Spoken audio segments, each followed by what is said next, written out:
नमस्कार दोस्तों, मैं उत्सव कुमार आप सभी का आपके अपने YouTube चैनल उत्सव मैथ्स में स्वागत करता हूं। आज की वीडियो में मैं आप सभी स्टूडेंट के लिए ग्रुप डी 8 सितंबर थर्ड शिफ्ट का एग्जामिनेशन समाप्त हो चुका है। उसमें मैथ के कौन कौन से क्वेश्चन पूछे गए उन सारे क्वेश्चन को मैं यहां पर लेकर आया। ये सारे के सारे 100% ऑथेंटिक और जेन्युइन क्वेश्चन है जो कि आपके एग्जामिनेशन ग्रुप डी 8 सितंबर थर्ड शिफ्ट में पूछे गए। ये सारे के सारे क्वेश्चन मुझे दिवाकर कुमार, जिनका एग्जामिनेशन धन्यवाद में था, उन्होंने ये सारे के सारे क्वेश्चन भेजे, इसलिए मैं उनका सबसे पहले धन्यवाद कहना चाहता हूँ। वैसे स्टूडेंट जो ग्रुप डी का 8 सितंबर का फर्स्ट शिफ्ट का मैथ का एनालिसिस, सेकंड शिफ्ट का मैथ का एनालिसिस देखना चाहते हैं तो ऑलरेडी मैं इसी चैनल पर करा चुका, आप जाकर उस वीडियो को देख सकते हैं। और वैसे स्टूडेंट जिनको ये जीके का या मैथ का पीडीएफ चाहिए तो टेलीग्राम ग्रुप का लिंक वीडियो के डिस्क्रिप्शन में दे रखा, आप वहां जाकर हमारे टेलीग्राम ग्रुप से जुड़ सकते हैं। वहां पर पीडीएफ आपको ग्रुप डी का अपलोड कर दिया जाता है। और अभी तक आपने हमारे चैनल को सब्सक्राइब नहीं किया तो आप हमारे चैनल को भी सब्सक्राइब कर सकते हैं। एक क्वेश्चन पूछा है आज की शिफ्ट में, एक घन का विकर्ण 16√3 सेंटीमीटर है तो टोटल सरफेस एरिया क्या होगा। आप सभी को पता है कि घन का जो विकर्ण होता है वो √3 इंटू भुजा होता है, √3 इंटू भुजा। अब √3 इंटू भुजा घन का विकर्ण होता है और ये यहाँ पर दे रखा है 16√3। √3 से √3 कट गया, यहाँ से आपका भुजा कितना पता चल गया, भुजा 16 सेंटीमीटर पता चल गया। आपसे पूछा घन का टोटल सरफेस एरिया। अब बताइए घन का टोटल सरफेस एरिया क्या होता है, 6 इंटू भुजा स्क्वायर होता है, 6 इंटू भुजा स्क्वायर होता है। यहाँ भुजा का वैल्यू 16 है, भुजा का वैल्यू कितना है, 16 का स्क्वायर, 16 का स्क्वायर 256, यानी 6 गुना 256 सेंटीमीटर स्क्वायर। मल्टीप्लाई करेंगे, छक्का का 36 का 6, बाकी 3, 6 पचे 30 और 3 33 का 3, बाकी 3, 6 दूनी 12 और 3 15, यानी 1536 सेंटीमीटर स्क्वायर होगा इसका टोटल सरफेस एरिया, जिसका विकर्ण 16√3 सेंटीमीटर दे रखा है। आइए नेक्स्ट क्वेश्चन की ओर बढ़ेंगे। एक और क्वेश्चन आपका घन से पूछा गया है। एक क्या दे रखा है कि एक घन है, ठीक है, जिसका साइड दे रखा है 10 सेंटीमीटर। इस घन से क्या किया गया, छोटा छोटा घनाभ बनाया गया, इस घन से छोटा छोटा घनाभ बनाया गया। तो पूछा गया इस घन से कितना छोटा घनाभ बनाया जा सकता है जिसकी भुजा 5, 4 और 1 हो, जिसकी लंबाई चौड़ाई और ऊंचाई 5, 4, 1 हो। तो अब चूंकि बना है घन से घनाभ, यानी घन का आयतन और घनाभ का आयतन दोनों बराबर होगा। घन का आयतन बराबर होगा n टाइम्स ऑफ घनाभ का आयतन, और n क्या है, यहाँ पर घनाभ की संख्या है। आपको निकालना है घनाभ, आपको निकालना है घनाभ की संख्या जो कि n है। ये बराबर होगा घन का आयतन, ये बराबर होगा घन का आयतन अपोन घनाभ का आयतन, अपोन घनाभ का आयतन। मतलब आपको घनाभ की संख्या निकालने के लिए घन का आयतन बटे घनाभ का आयतन, एक घनाभ का आयतन करना पड़ेगा। घन का आयतन कितना होगा, 10 का क्यूब। घन का आयतन, घन होता क्या है, भुजा क्यूब। घन का आयतन क्या होता है, भुजा क्यूब। तो ऊपर हो गया 10 गुना 10 गुना 10। घनाभ का आयतन क्या होता है, लंबाई गुना चौड़ाई गुना ऊंचाई, लंबाई गुना चौड़ाई गुना ऊंचाई। लंबाई 5 है, चौड़ाई 4 है और ऊंचाई 1 है। ये 4 और ये पंचोक 20, ये पंचोक 20 इस 100 को काटेगा 5 बार में। कितने बार में काटेगा, 5 बार में काटेगा। 10 गुने 5 कितना हो गया, 50। यानी 10 सेंटीमीटर के घन से 5, 4, 1 का घनाभ, कितना घनाभ बनाया जा सकता है, 50 घनाभ बनाया जा सकता है, जो कि इस क्वेश्चन का सही उत्तर है। आइए नेक्स्ट क्वेश्चन की ओर बढ़ेंगे। नेक्स्ट क्वेश्चन है, एक समीकरण दे रखा था, एक समीकरण दे रखा था और आपको इसका मूल पूछा था।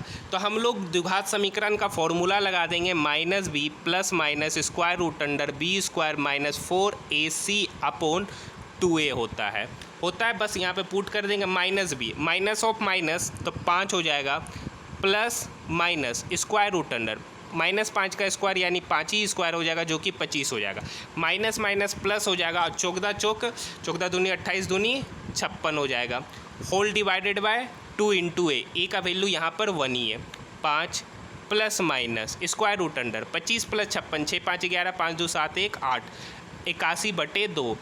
अरे स्क्वायर रूट अंडर 81 किसका वैल्यू है, 9 का। तो यहाँ पर उत्तर लिखाएगा 5 plus minus 9 upon 2।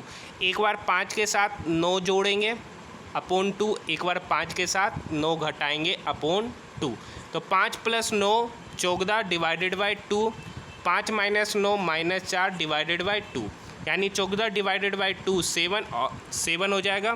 14 divided by 2 7 और माइनस 4 डिवाइडेड बाई 2 माइनस 2, यानी इसके दो जो रूट निकलेंगे, इस द्विघात समीकरण के जो दो मूल निकलेंगे वो आपका 7 कोमा माइनस 2 होगा।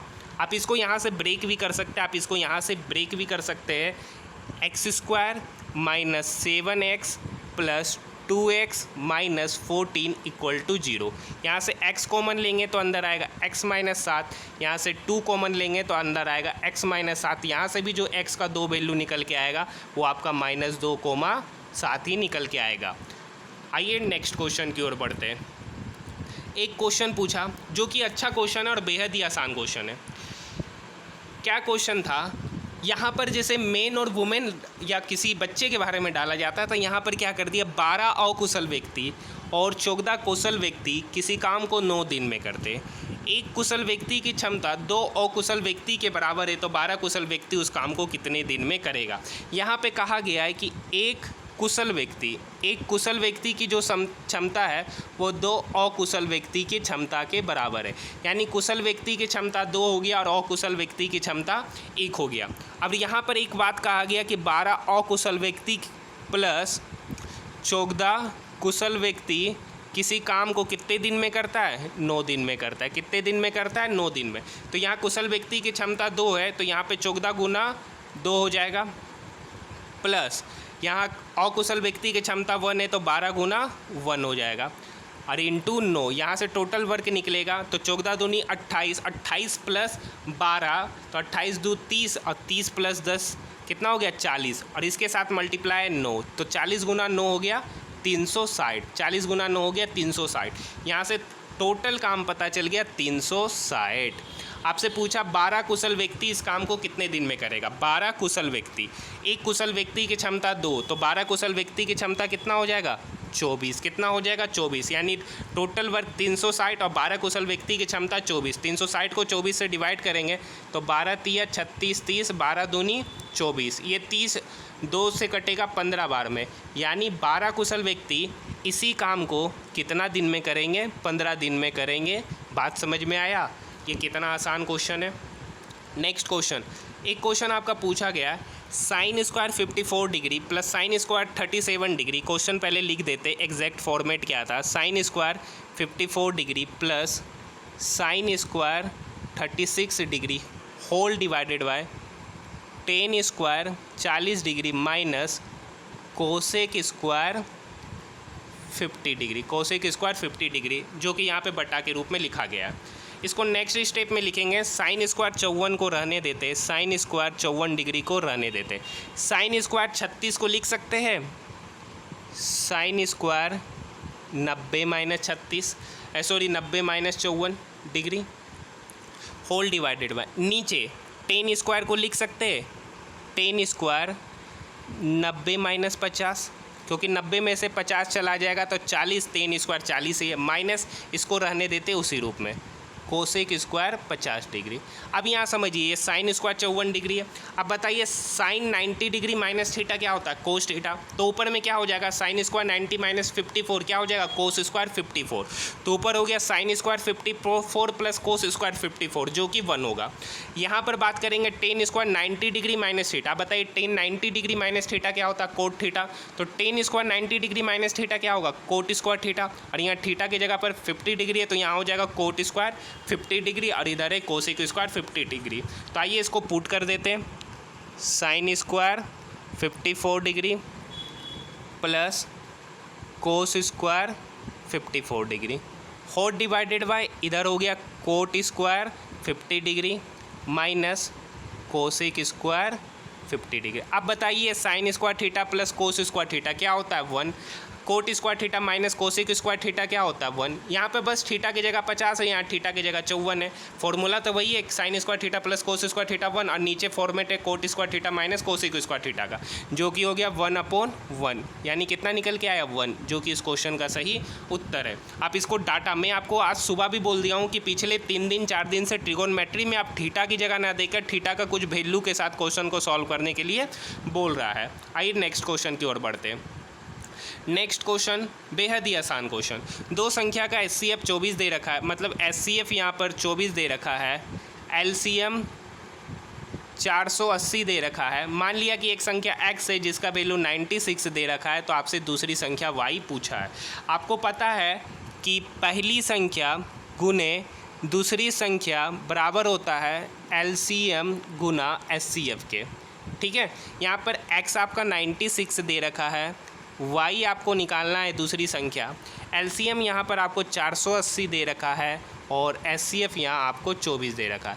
ये 24 इस 96 को काटेगा 4 बार में, ये 4 इस 480 को काटेगा 120 बार में, तो यहाँ से y आपका कितना निकल के आ गया 120। तो दूसरी संख्या ही हम y माने थे, जो इस क्वेश्चन का क्या है सही उत्तर है। आइए नेक्स्ट क्वेश्चन की ओर बढ़ते हैं। नेक्स्ट क्वेश्चन, जैसे एक क्वेश्चन दे रखा रहता था कि x + 1y(x) के दे रखा है, तो यहाँ x² + 1y(x²) क्या निकल के आता था k² - 2। अब यहाँ पर x + 1y(x) ना दे रखा, x² + 1y(x²) दे रखा है, तो आपसे x पे पावर 4 + 1y x पे पावर 4 क्या होगा। तो यहाँ पर आप सिंपल सा देखिए, इसी का पावर ऐड हुआ है, x² यहाँ था तो यहाँ x पे पावर 4 है। हम इसको डायरेक्ट सॉल्व कर देंगे तो ये हो जाएगा 8 का स्क्वायर - 2, 8 64 में से 2 चला गया तो आपका हो जाएगा 62। यानी इस क्वेश्चन का सही उत्तर क्या होगा 62। ये तो डायरेक्ट तरीका हो गया, ऐसे हम आपको निकाल के दिखा देते हैं।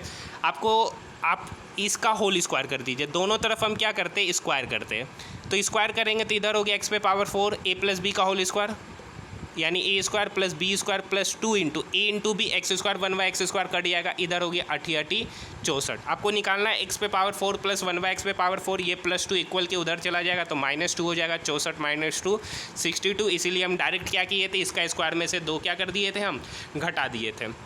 यहाँ तक बात समझ में आई, कुछ नहीं करना है। ये जो इक्वेशन दे रखा है इसमें LHS और RHS दोनों तरफ हम क्या कर देंगे स्क्वायर कर देंगे, क्या कर देंगे स्क्वायर कर देंगे।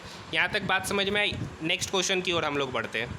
नेक्स्ट क्वेश्चन हमारा है, एक प्रिंसिपल दे रखा है 40,000, चक्रवृद्धि ब्याज का क्वेश्चन है। प्रिंसिपल दे रखा है 40,000, रेट 20% की दर से, टाइम 1 ईयर के लिए, जहाँ पर रेट को हाफ ईयरली कैलकुलेट किया गया। मतलब कह रहा है कि 40,000 रुपये की दर से 40,000 रुपये का 20% की दर से 1 वर्ष का ब्याज क्या होगा यदि ब्याज को हम अर्धवार्षिक रूप से कैलकुलेट करते हैं। तो यहाँ पर जब रेट को अर्धवार्षिक रूप से कैलकुलेट करें, मतलब प्रत्येक 6 महीने में ब्याज लिया जा रहा है, तो साल में कितना बार ब्याज लिया जाएगा 2 बार, क्योंकि 1 साल का ही निकालना है, तो साल में कितना बार ब्याज दिया 2 बार। अब 20% वार्षिक दर है तो मंथली कितना लेगा, 6 महीना में कितना प्रतिशत का दर से लेगा 10% की दर से। तो आप जो आपका एग्जैक्ट क्वेश्चन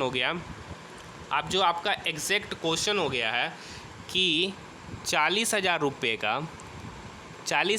का 10% की दर से 2 वर्ष का कंपाउंड इंटरेस्ट क्या होगा। तो 40,000 का 10% करेंगे तो कितना निकल के आएगा 4,000। ये पहला वर्ष का ब्याज है। दूसरा वर्ष का ब्याज क्या होगा 4,000। अब चूँकि कंपाउंड इंटरेस्ट में ब्याज का ब्याज लिया जाता तो फिर इस 4,000 का अगर हम 10% लेंगे तो 4,000 का 10% आपका कितना हो जाएगा 400 रुपया हो जाएगा। कितना हो जाएगा 400 रुपया। अब चूँकि कंपाउंड इंटरेस्ट निकालना है तो सभी को क्या कर देंगे, सभी ब्याज को जोड़ देंगे, यानी 4,000 + 4,000 + 400 रुपया। तो 4,000 + 4,000 8,000, 8,000 + 400 8,400। अगर पूछता इसी वर्ष का SI क्या होगा तो 4,000 + 4,000, लेकिन आपसे पूछा है कंपाउंड इंटरेस्ट क्या होगा, तो जो कि इस क्वेश्चन का सही उत्तर है 8400 रुपया। क्या है 8400 रुपया। एक क्वेश्चन चतुर्भुज से पूछा गया। चतुर्भुज में कोण दे रखा था, क्या दे रखा था, कोण दे रखा था, और आपसे कुछ पूछा गया है कि दूसरा एंगल क्या होगा। तो ये सारे के सारे आपके 8 सितंबर 3rd शिफ्ट में मैथ के पूछे हुए क्वेश्चन है। तो वैसे स्टूडेंट जो 8 सितंबर 1st शिफ्ट 2nd शिफ्ट का मैथ का एनालिसिस देखना चाहते हैं तो इसी चैनल पे मैं ऑलरेडी करा चुका। आप हमारे चैनल पे जाके तीसरा या चौथा वीडियो जो आज का होगा वो आप देख सकते हैं। 8 सितंबर 1st शिफ्ट का मैथ एनालिसिस, 8 सितंबर 2nd शिफ्ट का मैथ एनालिसिस। तो आज के लिए इतना ही।